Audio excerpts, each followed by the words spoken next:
You ever wonder how the these houses got so expensive so fast? And after years of working and having the financial responsibility to have good credit and save for a down payment, you find a modest house in decent shape with an asking price that you can afford, just to learn that it got 30 bids, sold for $50,000 over the asking price, all cash with no home inspection. And that's every house that might interest you. Is it somehow asking too much to want these things? And is it even smart to be buying a house right now? Those are questions I find people asking themselves all the time. And when I look around online for answers that might be readily available, it's at best a rabbit hole and at worst a dumpster fire. And I can see the comments coming already. This doesn't apply to the area that you live in. I get that. And actually, Buffalo's kind of an anomaly. It's behaving differently than most of the rest of the country right now. There's a lot of places where things are had for considerably under the asking price, and a lot of the strategies that I'm explaining here aren't applicable. I'm a real estate agent in Buffalo and Western New York. There will be some universal advice in here that will apply to your situation, but I am hyper-focused on this area, the area that I serve.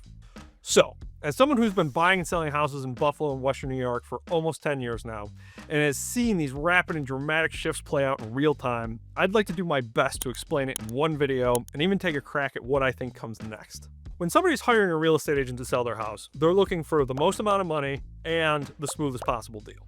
And it's worth noting, there's no rules about pricing. If we want to put the house on the market for $1, we can do that, and people have. I saw it happen twice last year. And if we want to put it on the market for $1 million, where it's clearly worth less than half of that, we can also do that. And we'll talk about what happened historically in more detail later in this video. But back in the day, you aimed high and negotiated down when you were pricing your house. Those days are long over. It's also important to know that a lot of what makes a house worth a certain amount of money and how to properly determine its asking price has a lot to do with what other similar houses have sold for recently. These are called comps, or comparable sales. You can also look at what it would cost to build that exact house and roughly subtract how much use it's gotten over time. Or you could say the house is worth what someone will pay for it. And both of those are valid. But when demand first started to spike and paying over the asking price became common, it flipped the whole price it high and negotiate it down tactic right on its head. Because if a seller put too high of a price, the assumption was that it would still go over that number, and it scared buyers away. Fast forward to today, as I prepared for this video, I pulled up Kenmore. Every single house in Kenmore that actually sold between $300,000 and $400,000 in the past year sold for at least its asking price. Every single one. There were 38 of them, and 36 of them sold for over the asking price. So when a seller calls me up to list their house, it would be insane of me to suggest the price it high and negotiate down tactic, even if that frustrates potential buyers. Unsurprisingly, what that does is create a bunch of competition, and competition is good for a seller. And not just because it'll get them a high price, but because buyers are more likely to offer excellent terms to the seller, like no home inspection contingency, for example. We'll talk about that in a second.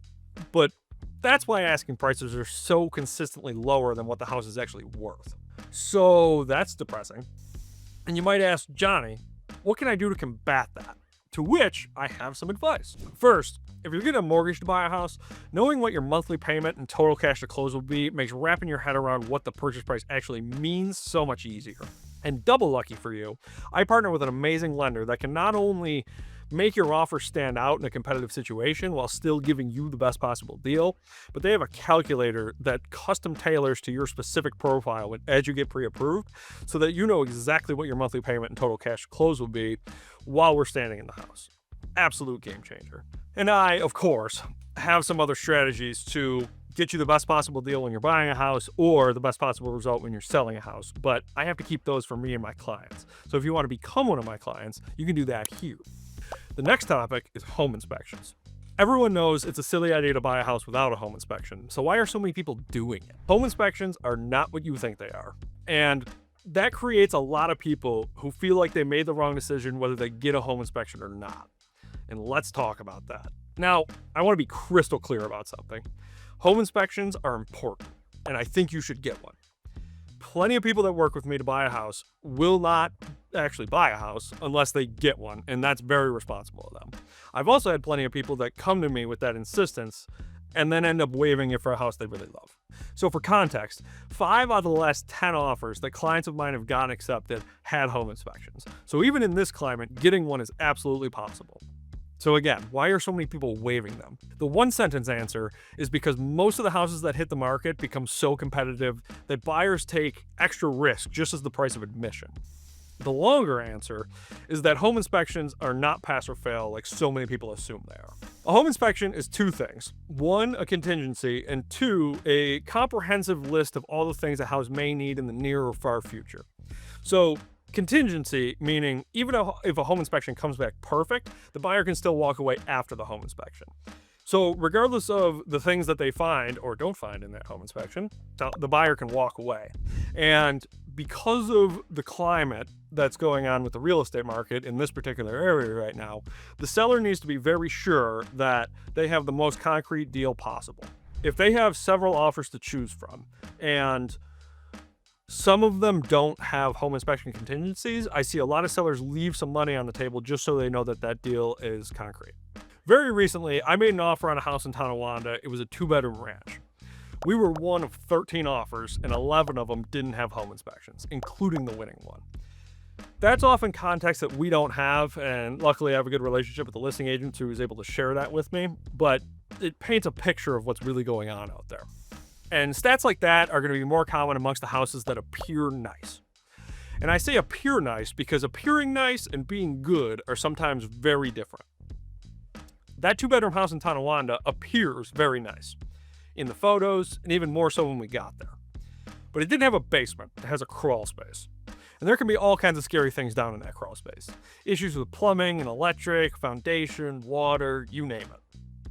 And whoever bought it might find out the hard way. If that crawl space is kept as well as the rest of the house, they're going to be totally fine. I've seen that happen a whole bunch of times. Alternatively, a few years ago, some good friends of mine bought a house, got a home inspection, and still came across over $25,000 worth of stuff that needed to be done within the first 2 years that didn't come up in the home inspection. So my advice for looking at this as simply as possible, home inspections are not pass or fail.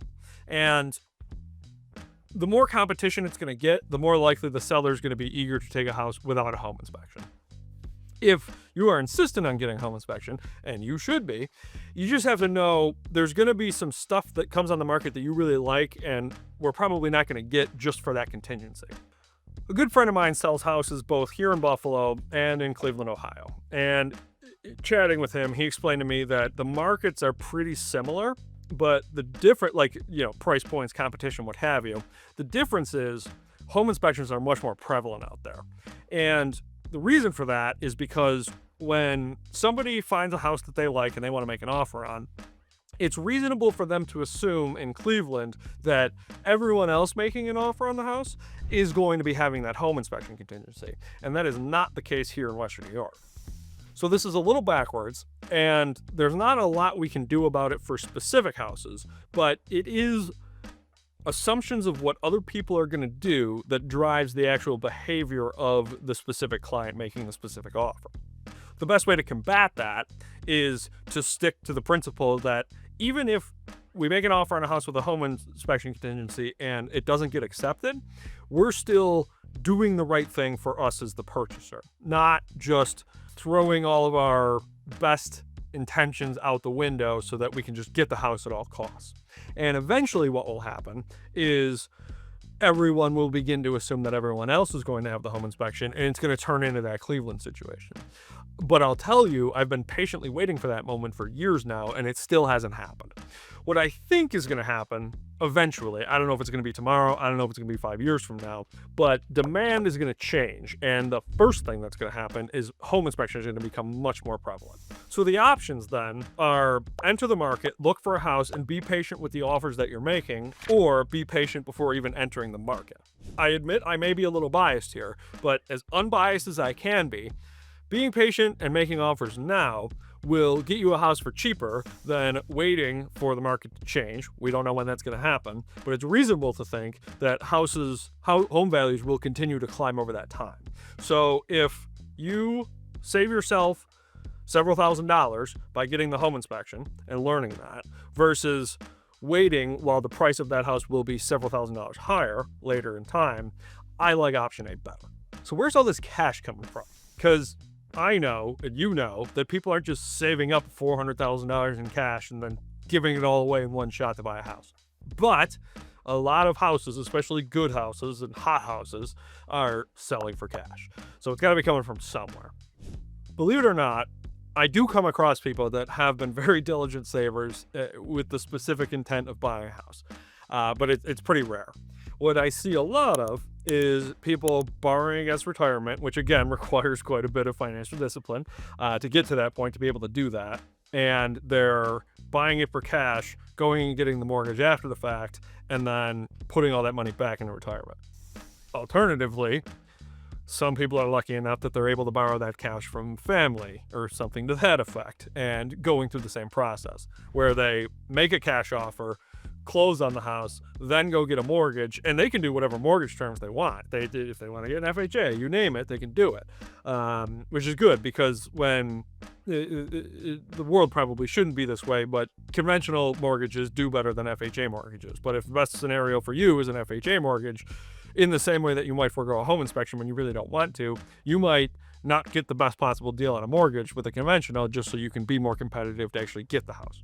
And when I explain to people that they can sometimes borrow the cash from their family, I get a lot of funny looks because most people, even their parents, don't have that kind of money.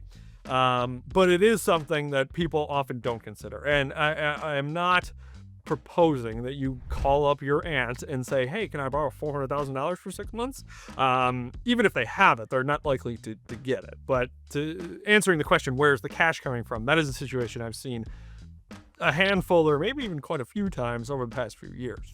One of the pitfalls with that, and I'm going to be careful not to go into too much detail about mortgages, but when you buy a house with a mortgage, it has to appraise for the amount that you've agreed to pay for it. And where I see people get in a sticky situation is they agree to buy a house for $400,000, they close on it, they go to get that mortgage, the bank says, we're only lending $350,000.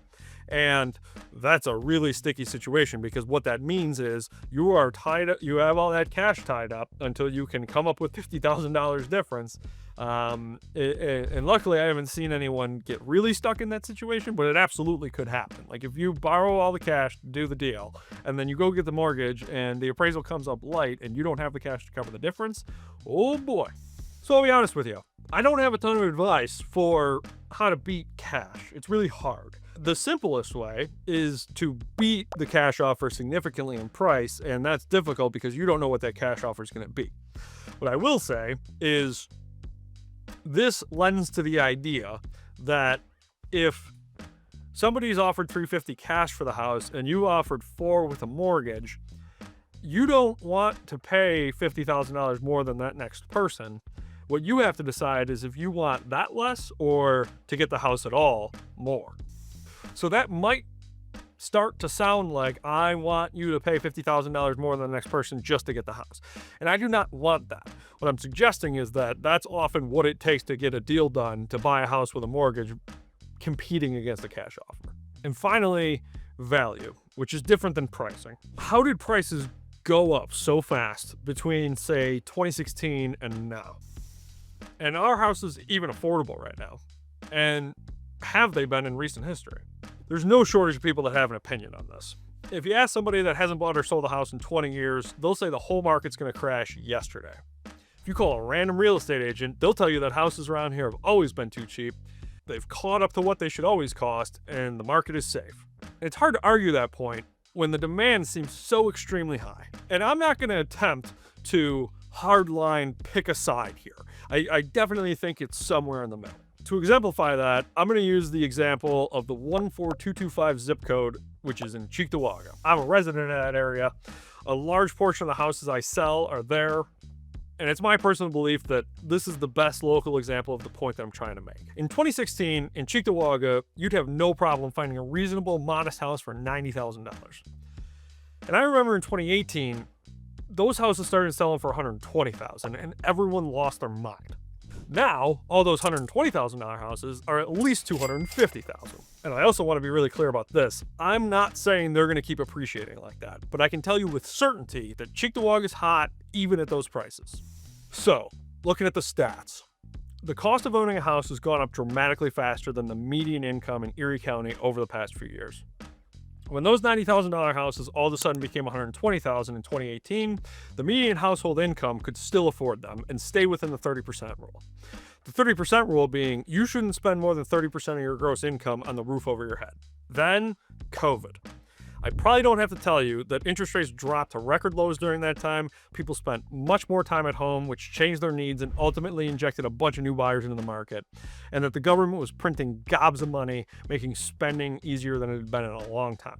So values went up again. And that differed greatly from what we all thought was going to happen. We being real estate agents, were all very nervous because there was a bunch of strict rules about showing houses. You couldn't take a client to look at a house. I was going to houses by myself, taking videos and sending as detailed of a breakdown as I could, and people were still buying them up and buying them at record prices, and nobody could have seen that coming. So values are going up in that time, and interest rates are low. Fast forward to 2022, and interest rates went from 3% to 7%. And that was another moment when all of us real estate agents were standing around and we were like, this is the moment when affordability goes down significantly and people are still going to need to buy and sell houses. So inventory is going to go up and people are going to have more options and they're not going to be fighting against each other to get each specific house, which is going to kind of stagnate prices. And guess what? That didn't happen either. So the idea that in 2018, a $120,000 house by 2024 was a $250,000+ house went against what any of us could have predicted. That's the first time that the cost of owning a house started to exceed the median income in the area that those prices were growing. That's when I start to get nervous. And the problem in today's world is because the people, the consumers, the clients are so used to hearing that the prices were going up so dramatically, they got sick of hearing it, and they still view buying a house as a good thing. I think right now is the first time that people are getting into dangerous waters. And obviously you're going to have your outlier cases where people make considerably more than the median income. And the median household income, by the way, in Erie County is $71,000 and change. So household, not just one person, household. If you make well above and beyond that, it's going to be easier for you to buy a house. And I think that's what's propping up all of these values going up. And what I mean by that is in a stable market, people usually spend towards the top of or reason within what they can afford. And what's happening right now is the very tippy top of what they can afford. The competition and values of those houses are starting to level out a little bit or even go down some. And those people are buying in a price bracket below what they can really afford, which is why you see any house that's priced at $200 sell for $300 or more, but houses that are priced at above $400 aren't getting that $50,000, $100,000 over the asking price. Which leads us to the final point. Is it even smart to be buying a house right now? The short answer is yes, but that yes looks a lot different than it used to. If it's a long-term play, yes. If you think you're only going to be somewhere for a couple of years, I would make the argument that you are at substantially more risk than you have been at any point over the last 10 years that you're going to be in a trickier spot. Meaning, if you buy a house for a certain price right now and the value stagnates or even goes down some, over the course of time, housing values will continue to go up. If you're going to try to buy a house at that number and sell it for a profit shortly thereafter, we stand a higher risk of that not working out. So how do you win in a situation like this? Not just win a house and get an accepted offer, but get an accepted offer on a house that is going to bode well for you in the coming years.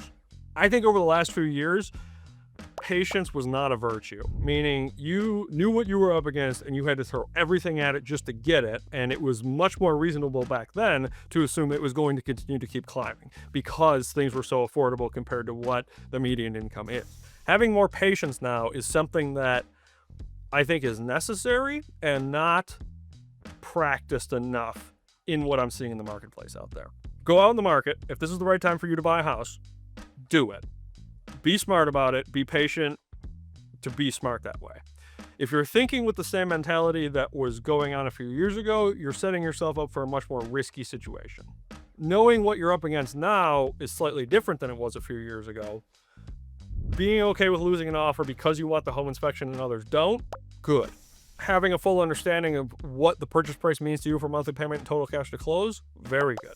Just throwing everything you have at something just for the sake of getting the house used to be applicable, is no longer.